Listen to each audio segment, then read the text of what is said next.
الحمد للہ رب العالمین والصلاة والسلام علی سید المرسلین اما بعد فاعوذ باللہ من الشیطان الرجیم بسم اللہ الرحمن الرحیم۔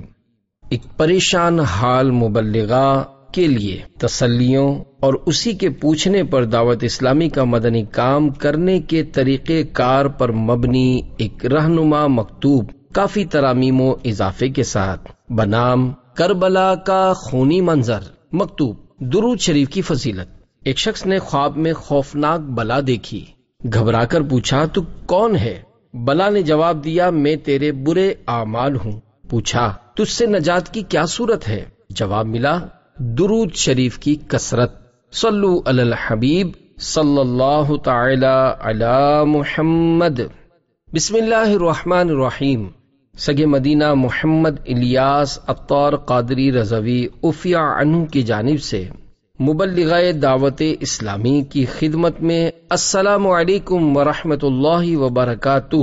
الحمدللہ رب العالمین علی کل حال۔ آپ کا دستی مکتوب اپنے اندر عشق رسول صلی اللہ علیہ وآلہ وسلم کی چاشنی لیے میرے دستے گناہگار میں آیا۔ پڑھنے سے معلوم ہوا کہ ماشاء اللہ آپ دعوت اسلامی کے لیے بہت کرتی اور مدنی کاموں کے لیے کوششیں کرتی ہیں۔ میری پیاری بیٹی، لوگوں کے طعنوں کی پرواہ مت کیجیے۔ جو بھی سنتوں کے راستے میں چلنے کی کوشش کرتا ہے، آج کل اس کے ساتھ معاشرہ اکثر اسی قسم کا ناروا سلوک کرتا ہے۔ وہ دور آیا کہ دیوانائے نبی کے لیے ہر ایک ہاتھ میں پتھر دکھائی دیتا ہے۔ کربلا کا خونی منظر۔ جب کبھی سنتوں پر عمل یا مدنی کاموں کے سبب آپ پر ظلم و ستم ہو، اس وقت کربلا کے خونی منظر کا تصور باندھ لیا کیجیے۔ خاندان نبوت کا آخر قصور ہی کیا تھا؟ یہی نہ کہ وہ اسلام کی سر بلندی چاہتے تھے۔ اس مقدس جرم کی پاداش میں گلشن رسالت کے نوش گفتہ پھولوں کو کس قدر بے دردی کے ساتھ پامال کیا گیا۔ گلستان زہرا رضی اللہ تعالی عنہا کی وہ کلیاں جو ابھی پوری طرح کھلنے بھی نہ پائی تھیں، ان کو کیسی بے رحمی اور صفاکی کے ساتھ شہید کر دیا گیا۔ اس وقت سید الشہداء امام حسین رضی اللہ تعالی عنہ پر کیا گزر رہی ہوگی، جس وقت ان کے جگر پارے کٹ کٹ کر خاک و خون میں گر کر تڑپ رہے ہوں گے۔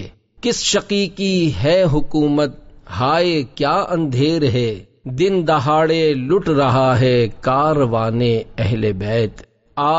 ننا علی اصغر رحمت اللہ تعالی علیہ اس مدینے کے حقیقی منع کے پیاسے گلے پر جب تیر لگا ہوگا اور یہ شدت کرب سے اپنے بابا جان امام مظلوم امام حسین رضی اللہ تعالی عنہ کی گود میں تڑپا ہوگا اور پھر جھرجھری لے کر دم توڑا ہوگا، اس وقت نواسہ رسول جگر گوشہ بطول امام عالی مقام حضرت سیدنا امام حسین رضی اللہ تعالی عنہ کے رنج و علم کا کیا علم ہوگا۔ دیکھا جو یہ نظارہ کانپا ہے عرش سارا، اصغر کے جب گلے پر ظالم نے تیر مارا۔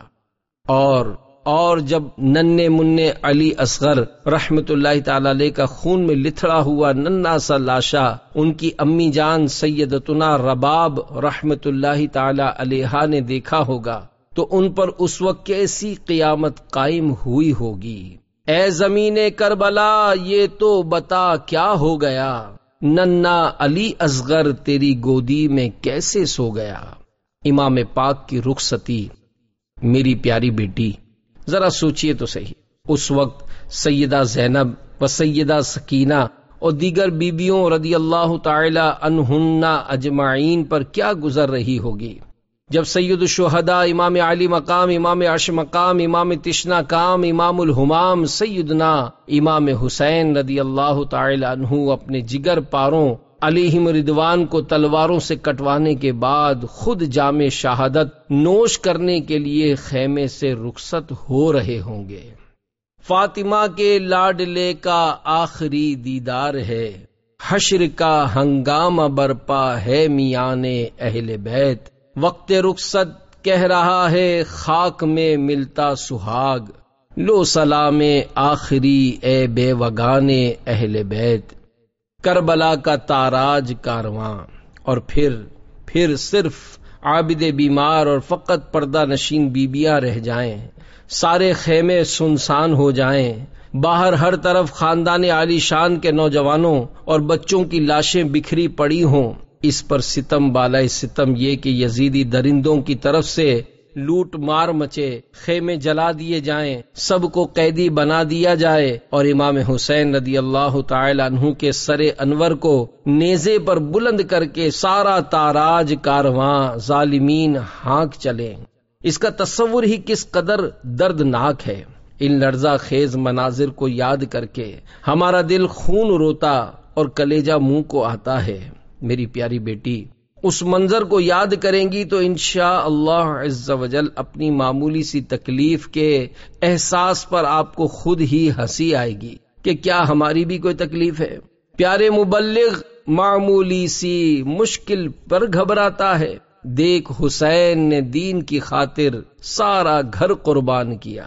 بہرحال صبر و شکیبائی کا دامن تھامے، حسن اخلاق کا پیکر بنی رہیں اور اپنی مختصر ترین زندگی کو شریعت و سنت کے مطابق گزاریں، اور عاشقان رسول کی مدنی تحریک دعوت اسلامی کے مدنی ماحول سے ہر دم وابستہ رہیں اور اسلامی بہنوں کو نیکی کی دعوت دیتی رہیں۔ موت اٹل ہے، یاد رہے موت اٹل ہے۔ ان قریب ہمارے ناز اٹھانے والے ہمیں اپنے کندھوں پر لاد کر ویران قبرستان میں اندھیری قبر کے اندر منو مٹی تلے دفن کر کے تنہا چھوڑ کر چلے جائیں گے۔ اگر خدا نخواستہ غیر شرعی فیشن بھری زندگی ہوئی، بے پردگی کا سلسلہ رہا، نمازوں روزوں میں غفلت ہوئی، اور اگر اللہ پاک اور اس کے محبوب صلی اللہ علیہ وآلہ وسلم ناراض ہو گئے اور عذاب کی صورت درپیش ہوئی، تو پھر اندھیری قبر میں، اور وہ بھی سانپ بچھوؤں کے ساتھ، قیامت تک کیسے گزارا ہوگا؟ لہذا ہر دم موت پیش نظر رہے اور جلد تر ختم ہو جانے والی مختصر ترین زندگی میں طویل ترین آخرت کی تیاری کر لیجئے۔ کلیجہ منہ کو آتا ہے، میرا دل تھر تھراتا ہے، کرم یا رب اندھیرا قبر کا جب یاد آتا ہے۔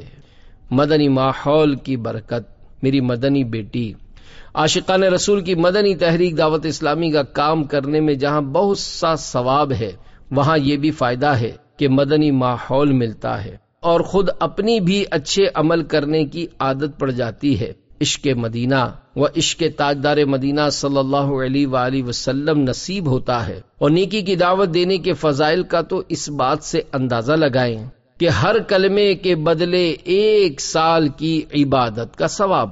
ایک بار حضرت سیدنا موسیٰ کلیم اللہ علی نبینا وعلیہ الصلوۃ والسلام نے بارگاہ خداوندی میں عرض کی، یا اللہ پاک، جو اپنے بھائی کو نیکی کا حکم کرے اور برائی سے روکے، اس کی جزا کیا ہے؟ رب کریم نے ارشاد فرمایا، میں اس کے ہر کلمے کے بدلے 1 سال کی عبادت کا ثواب لکھتا ہوں، اور اسے جہنم کی سزا دینے میں مجھے حیا آتی ہے۔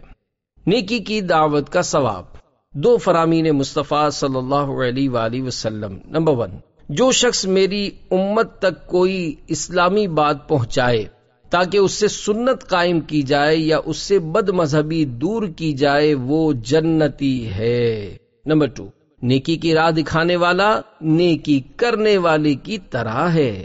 نیکیوں کا انبار، سبحان اللہ عز و جل۔ نیکی کرنے والا، کرانے والا، بتانے والا اور مشورہ دینے والا سب ثواب کے حقدار ہیں۔ فرض کیجئے آپ نے کسی ایک اسلامی بہن کو بھی فیضان سنت سے درس دیا، تو درس سننے والی وہ اسلامی بہن ان پر عمل کرے یا نہ کرے، آپ کے نامہ اعمال میں انشاءاللہ عز و جل ثواب لکھا جائے گا۔ اور اگر آپ سے درس سن کر اس اسلامی بہن نے عمل کرنا شروع کر دیا، تو وہ جب تک عمل کرتی رہے گی، آپ کو بھی برابر اس عمل کرنے والی جتنا ثواب ملتا رہے گا۔ اور اگر اس نے آپ کے درس سے سیکھی ہوئی کوئی سنت کسی اور تک پہنچائی، تو اس کا ثواب اس پہنچانے والی کو بھی ملے گا اور آپ کو بھی۔ اس طرح انشاءاللہ عز و جل آپ کا ثواب بڑھتا ہی چلا جائے گا۔ نیکی کی دعوت کا آخرت میں ملنے والا ثواب بندہ اگر دنیا میں دیکھ لے تو کوئی لمحہ بیکار نہ جانے دے، بس ہر وقت نیکی کی دعوت کی دھومیں مچاتا رہے۔ شیطان کے وسوسوں کو قریب بھی نہ پھٹکنے دیں کہ وہ تو ایسے حالات پیدا کرے گا کہ آپ نیکی کی دعوت کے اس عظیم کام کو چھوڑ دیں۔ فیضان سنت سے روزانہ درس دینا بھی بڑے اجر کا کام ہے۔ اس درس کے ذریعے خوب سنتوں کے مدنی پھول لٹائیے اور ڈھیروں ثواب کمائیے۔ درس فیضان سنت کی ترغیب کے لیے 4 مدنی پھول۔ نمبر 1، سرکار مدینہ صلی اللہ تعالی علیہ وآلہ وسلم نے ارشاد فرمایا، اللہ پاک اس کو تر و تازہ رکھے جو میری حدیث کو سنے، یاد رکھے اور دوسروں تک پہنچائے۔ نمبر 2، حضرت سیدنا ادریس علی نبینا وعلیہ الصلوۃ والسلام کے نام مبارک کی ایک حکمت یہ بھی ہے کہ اللہ پاک کی کتابوں کی کثرت درس و تدریس کے باعث آپ علی نبینا وعلیہ الصلوۃ والسلام کا نام ادریس ہوا۔ نمبر 3، حضور غوث پاک رحمت اللہ تعالی علیہ فرماتے ہیں، میں نے علم کا درس لیا یہاں تک کہ مقام قطبیت پر فائز ہو گیا۔ نمبر 4، پارہ 28 سورۃ التحریم کی 6 آیت میں ارشاد ہوتا ہے، یا ایھا الذین آمنوا قوا انفسکم واہلیکم نارا وقودھا الناس والحجارہ۔ ترجمہ کنز ایمان، اے ایمان والو، اپنی جانوں اور اپنے گھر والوں کو اس آگ سے بچاؤ جس کے ایندھن آدمی اور پتھر ہیں۔ اپنے آپ کو اور اپنے گھر والوں کو دوزخ کی آگ سے بچانے کا ایک ذریعہ فیضان سنت کا گھر درس بھی ہے۔ نیز گھر میں مدنی چینل کی ترغیب بھی انشاءاللہ عز و جل دنیا اور آخرت کے لیے مفید ثابت ہوگی۔ سعادت ملے درس فیضان سنت کی روزانہ 2 مرتبہ یا الہی۔ غیر عالم کو بیان کرنا حرام ہے۔ سوال، جو اسلامی بہن عالمہ نہ ہو کیا وہ اسلامی بہنوں کے سنتوں بھرے اجتماع میں بیان کر سکتی ہے؟ جواب، جو کافی علم نہ رکھتی ہو وہ مذہبی بیان نہ کرے۔ چنانچہ میرے آقا اعلی حضرت رحمت اللہ تعالی علیہ فتاوی رضویہ جلد 23 صفحہ 378 پر فرماتے ہیں، واعظ میں اور ہر بات میں سب سے مقدم اجازت اللہ و رسول اللہ صلی اللہ علیہ وآلہ وسلم ہے۔ جو کافی علم نہ رکھتا ہو اسے واعظ کہنا حرام ہے اور اس کا واعظ سننا جائز نہیں، اور اگر کوئی معاذ اللہ بد مذہب ہے تو وہ تو نائب شیطان ہے، اس کی بات سننی سخت حرام ہے۔ اس کو مسجد میں بیان سے روکا جائے، اور اگر کسی کے بیان سے فتنہ اٹھتا ہو تو اسے بھی روکنے کا امام اور اہل مسجد سب کو حق ہے، اور اگر پورا عالم سنی صحیح العقیدہ واعظ فرمائے تو اسے روکنے کا کسی کو حق نہیں۔ چنانچہ اللہ تبارک و تعالی پارہ 1 سورۃ البقرہ کی آیت نمبر 114 میں ارشاد فرماتا ہے، وَمَنْ أَظْلَمُ مِمَّنْ مَنَعَ مَسَاجِدَ اللَّهِ أَنْ يُذْكَرَ فِيهَا اسْمُهُ۔ ترجمہ کنز ایمان، اور اس سے بڑھ کر ظالم کون جو اللہ کی مسجدوں کو روکے ان میں نام خدا لیے جانے سے۔ عالم کی تعریف۔ سوال، تو کیا مبلغ بننے کے لیے درس نظامی یعنی عالم کورس کرنا شرط ہے؟ جواب، عالم ہونے کے لیے نہ درس نظامی شرط ہے نہ اس کی محض سند کافی، بلکہ علم چاہیے۔ میرے آقا اعلی حضرت رحمت اللہ تعالی علیہ فرماتے ہیں، عالم کی تعریف یہ ہے کہ عقائد سے پورے طور پر آگاہ ہو اور مستقل ہو، یعنی یہ آگاہی دائمی ہو کہ یہ علم ہمیشہ اس کے دل و دماغ میں موجود ہو، بھول نہ جائے، اور اپنی ضروریات کے مسائل جانتا ہو یا ان مسائل کو کتاب سے خود ہی نکال سکے بغیر کسی کی مدد کے۔ علم کتابوں کے مطالعے سے اور علماء سے سن کر بھی حاصل ہوتا ہے۔ معلوم ہوا عالم ہونے کے لیے درس نظامی کی تکمیل کی سند ضروری نہیں، نہ کافی، نہ عربی فارسی وغیرہ کا جاننا شرط، بلکہ علم درکار ہے۔ چنانچہ میرے آقا اعلی حضرت رحمت اللہ تعالی علیہ فرماتے ہیں، سند کوئی چیز نہیں، بہترے سند یافتہ محض بے بہرا یعنی علم دین سے خالی ہوتے ہیں، اور جنہوں نے سند نہ لی ان کی شاگردی کی لیاقت یعنی قابلیت بھی ان سند یافتوں میں نہیں ہوتی۔ علم ہونا چاہیے۔ الحمدللہ عز و جل فتاوی رضویہ شریف، بحر شریعت، قانون شریعت، صراط الجنان، میرات المناجیح، علم القرآن، احیاء العلوم مترجم اور اس طرح کی کئی اردو کتابیں ہیں جن کو پڑھ کر، سمجھ کر اور علماء کرام سے پوچھ کر بھی حسب ضرورت عقائد و مسائل سے آگاہی حاصل کر کے عالم بننے کا شرف حاصل کیا جا سکتا ہے، اور اگر ساتھ ہی ساتھ درس نظامی کرنے کی سعادت بھی حاصل ہو جائے تو سونے پر سہاگا۔ غیر عالم کے بیان کا طریقہ۔ سوال: جو عالم نہ ہو اس کے بیان کرنے کی بھی کوئی صورت ہے؟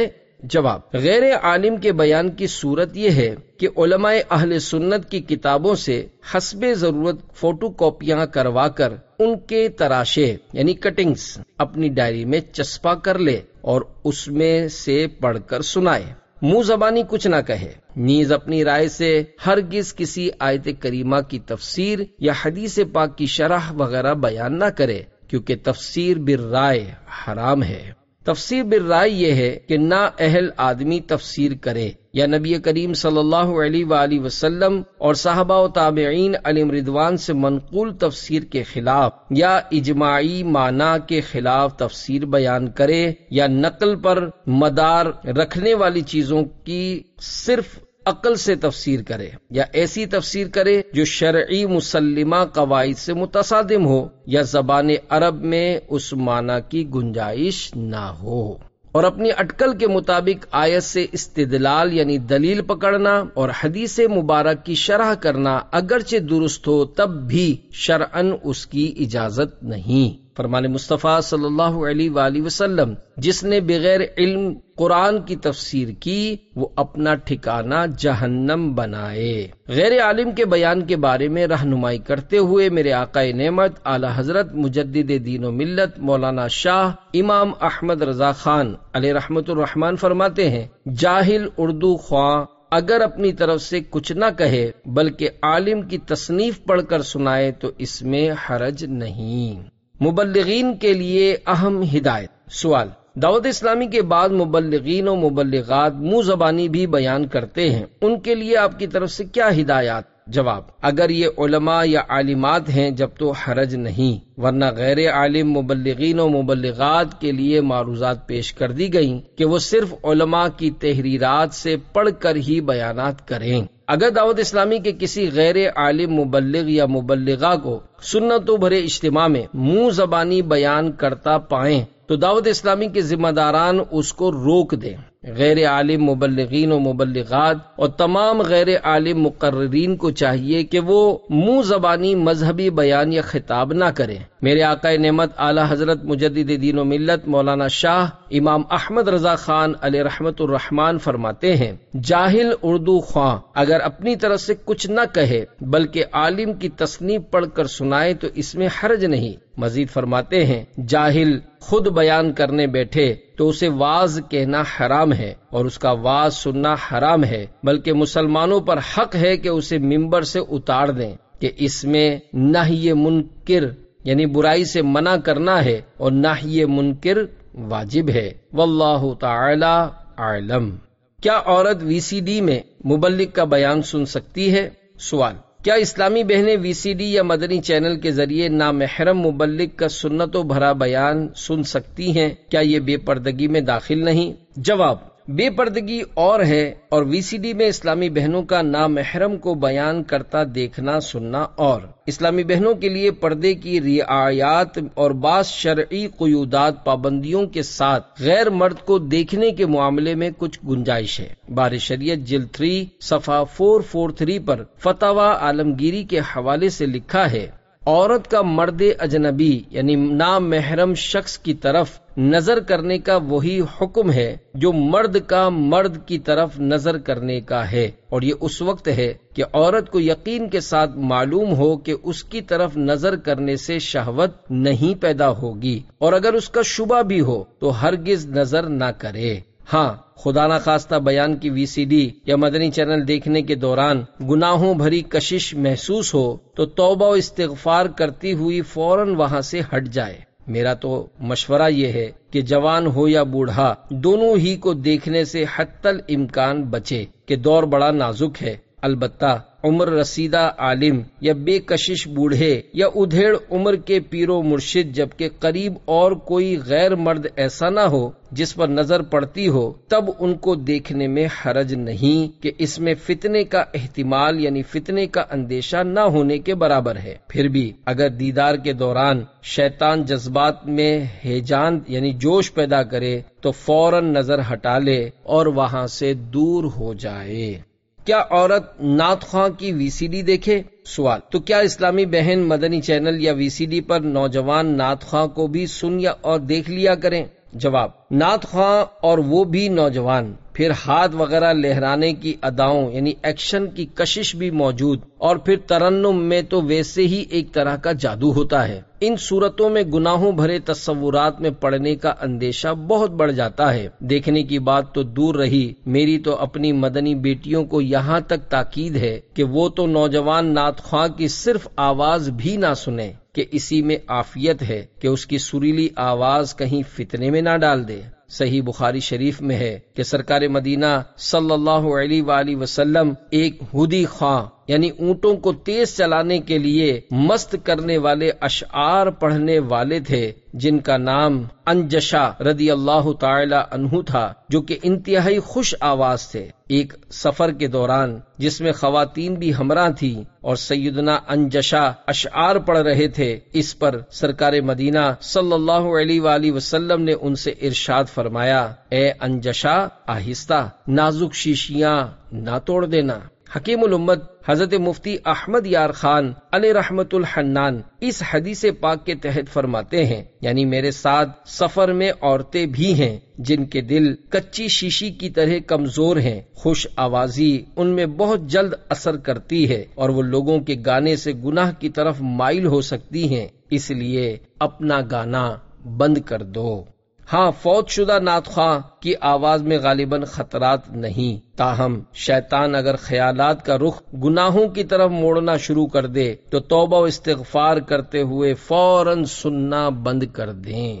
حیض و نفاس کے متعلق 8 مدنی پھول۔ نمبر 1، حیض و نفاس کی حالت میں اسلامی بہنیں درس بھی دے سکتی ہیں اور بیان بھی کر سکتی ہیں۔ اسلامی کتاب کو چھونے میں بھی حرج نہیں۔ قرآن کریم کو ہاتھ یا انگلی کی نوک یا بدن کا کوئی حصہ لگانا حرام ہے۔ نیز کسی پرچے پر اگر صرف آیت قرآنی لکھی ہو، دیگر کوئی عبارت نہ لکھی ہو، تو اس کاغذ کے آگے پیچھے کسی بھی حصے، کونے، کنارے کو چھونے کی اجازت نہیں۔ نمبر 2، قرآن کریم یا قرآنی آیت یا اس کا ترجمہ پڑھنا اور چھونا دونوں حرام ہے۔ نمبر 3، اگر قرآن عظیم جزدان میں ہو تو جزدان پر ہاتھ لگانے میں حرج نہیں۔ یوں ہی رومال وغیرہ کسی ایسے کپڑے سے پکڑنا جو نہ اپنا تابع ہو نہ قرآن مجید کا تو جائز ہے۔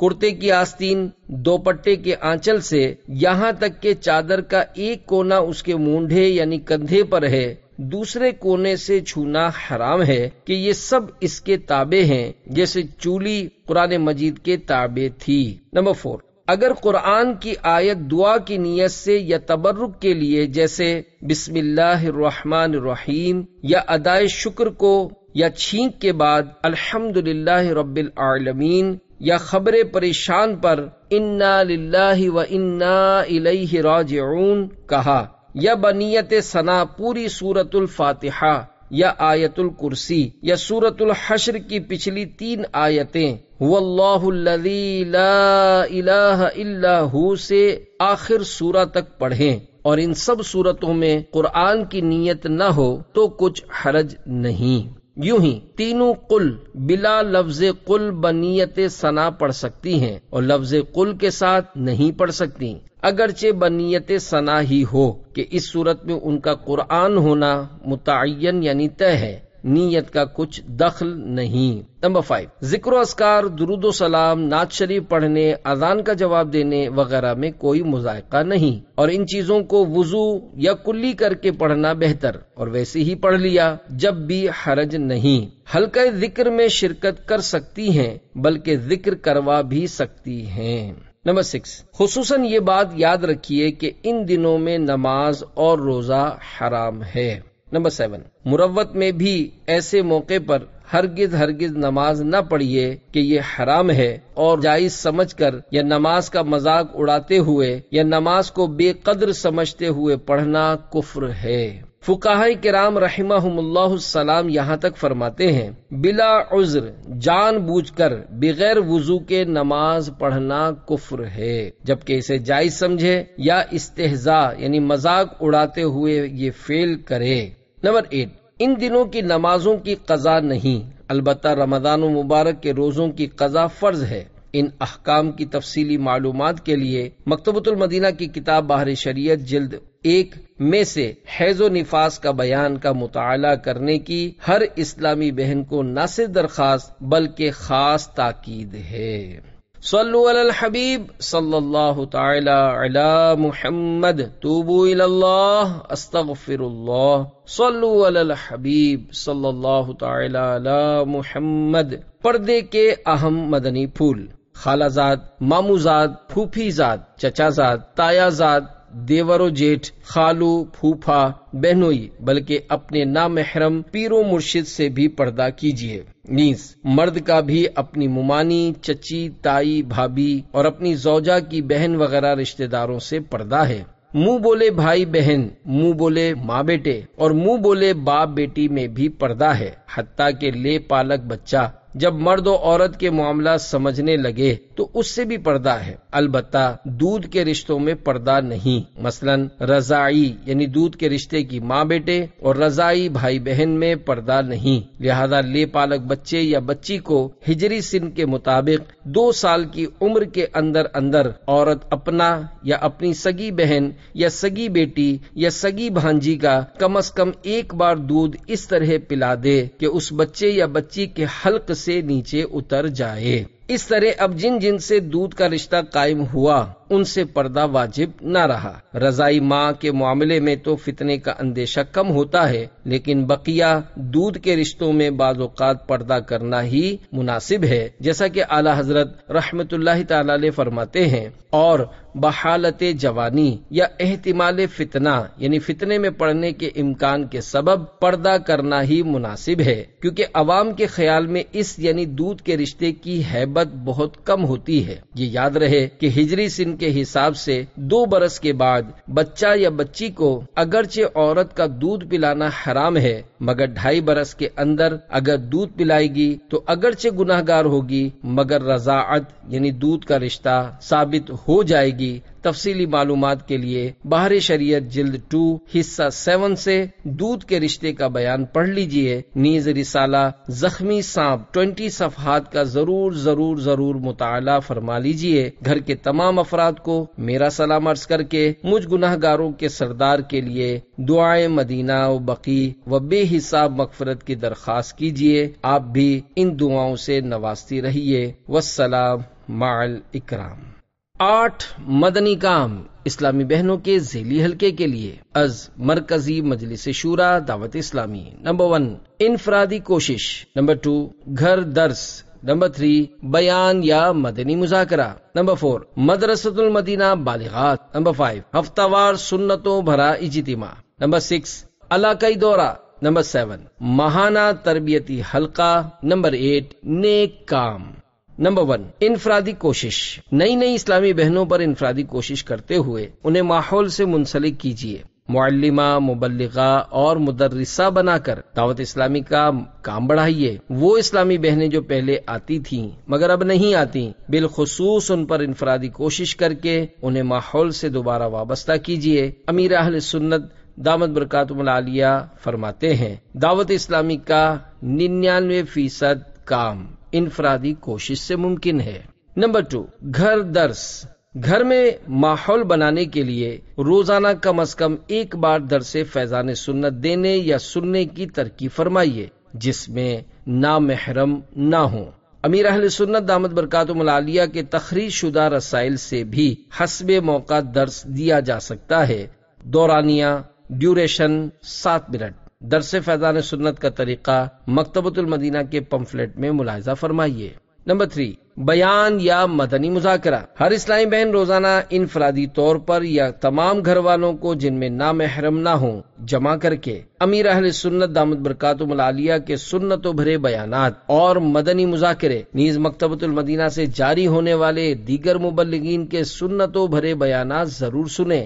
تربیتی حلقے میں ماہانہ، مدرسۃ المدینہ بالغات میں ہفتہ وار اور جامعۃ المدینہ للبنات میں روزانہ سنتوں بھرا بیان یا مدنی مذاکرہ سنیے۔ روزانہ سنتوں بھرا بیان یا مدنی مذاکرہ سننے والوں سے امیر اہل سنت دامت برکاتہم العالیہ خوش ہوتے ہیں۔ نمبر 4، مدرسۃ المدینہ بالغات۔ فی ذیلی حلقہ کم از کم ایک مدرسۃ المدینہ بالغات کا اہتمام کیجیے۔ مدرسۃ المدینہ میں پڑھنے والیوں کا ہدف کم از کم 12 اسلامی بہنیں۔ ڈیوریشن زیادہ سے زیادہ 1 گھنٹہ 12 منٹ۔ صبح 8 تا اذان عصر کسی بھی وقت باپردہ جگہ میں ترکیب کی جا سکتی ہے۔ درست قرآن کریم پڑھنا سکھانے کے ساتھ ساتھ غسل، وضو، نماز، سنتیں، دعائیں، نیز عورتوں کے شرعی مسائل وغیرہ زبانی نہیں بلکہ مکتبۃ المدینہ سے شائع کردہ کتاب اسلامی بہنوں کی نماز سے دیکھ کر سکھائیے۔ مسجد مدینہ بالغات اہم نکات یعنی دعوت اسلامی کی مرکزی مجلس شورا کی طرف سے عنایت کردہ اصولوں کے مطابق قائم کیجیے۔ نمبر 5، ہفتہ وار سنتوں بھرا اجتماع۔ ہفتے کا کوئی ایک دن مقرر کر کے ذیلی حلقہ، علاقہ یا شہر سطح پر باپردہ جگہ میں ہفتہ وار سنتوں بھرا اجتماع کیجیے۔ دن اور وقت مخصوص رکھیے۔ شریک ہونے والیوں کا ہدف فی ذیلی حلقہ کم از کم 12 اسلامی بہنیں۔ دورانیہ زیادہ سے زیادہ 2 گھنٹے۔ ہفتہ وار سنتوں بھرا اجتماع اہم نکات یعنی مرکزی مجلس شورا دعوت اسلامی کی طرف سے عنایت کردہ اصولوں کے مطابق کیجیے۔ اسلامی بہنوں کو mic, mega phone, CD player اور ایکو ساؤنڈ وغیرہ استعمال کرنے کی اجازت نہیں۔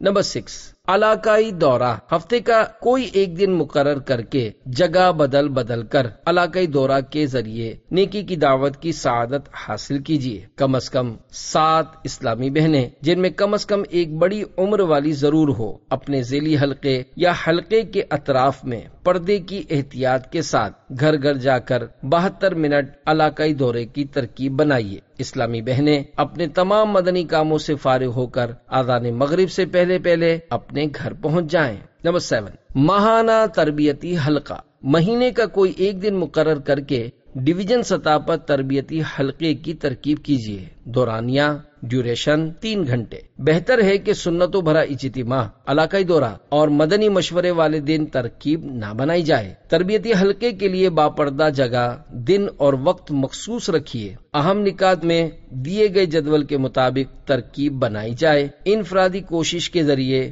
مدنی کام بڑھانے کا ذہن دیجیے۔ 8 مدنی کام سمجھا کر احسن انداز میں کوئی ذمہ داری سونپ دیجیے۔ نیز امیر اہل سنت دامت برکاتہم العالیہ اور مرکزی مجلس شورا کی طرف سے جاری ہونے والے اہم نکات کے مطابق اسلامی بہنوں کی تربیت کیجیے۔ شرکت کرنے والیوں کا ہدف فی ذیلی حلقہ کم از کم 12 اسلامی بہنیں۔ اہم نکات سنتوں بھرا اجتماع، تربیتی حلقہ وغیرہ عمارت کی گلی کی طرف والے کمرے میں نہ ہو کیونکہ راہگیروں کو آواز پہنچ سکتی ہے۔ بیچ والے یا کسی ایسے محفوظ کمرے کا انتظام کیجیے کہ آواز گلی میں نہ جا سکے۔ نمبر 8، نیک کام۔ اسلامی بہنوں کے لیے امیر اہل سنت دامت برکاتہم العالیہ کے عطا کردہ 63 نیک کام نیک بننے کا بہترین نسخہ ہے۔ لہذا وقت مقرر کر کے روزانہ غور و فکر کیجیے، یعنی نیک کام کے مطابق آج کہاں تک عمل ہوا۔ رسالے میں دیے گئے خانے پر کر کے ہر ماہ کی پہلی تاریخ اپنی ذمہ دار اسلامی بہن کو جمع کروا دیجیے۔ نیز مکتبۃ المدینہ کی شائع کردہ کتاب جنت کے طلبگاروں کے لیے مدنی گلدستہ کے ذریعے دیگر اسلامی بہنوں کو بھی نیک کام پر عمل کرنے کی ترغیب دلائیے۔ ہر اسلامی بہن یہ کوشش کرے کہ وہ عطار کی اجمیری، بغدادی، مکی اور مدنی بیٹی بننے کا شرف پا سکے۔ اس کی وضاحت رسالہ نیک کام میں دیکھ لیجیے۔ انفرادی کوشش کرنے والے نیک کام پر عمل کرتے ہوئے ہر ماہ نیک کام کے کم از کم 26 رسائل تقسیم کر کے اگلے ماہ وصول کرنے کی بھی کوشش کیجیے۔ ہدف فی ذیلی حلقہ کم از کم 12 رسائل۔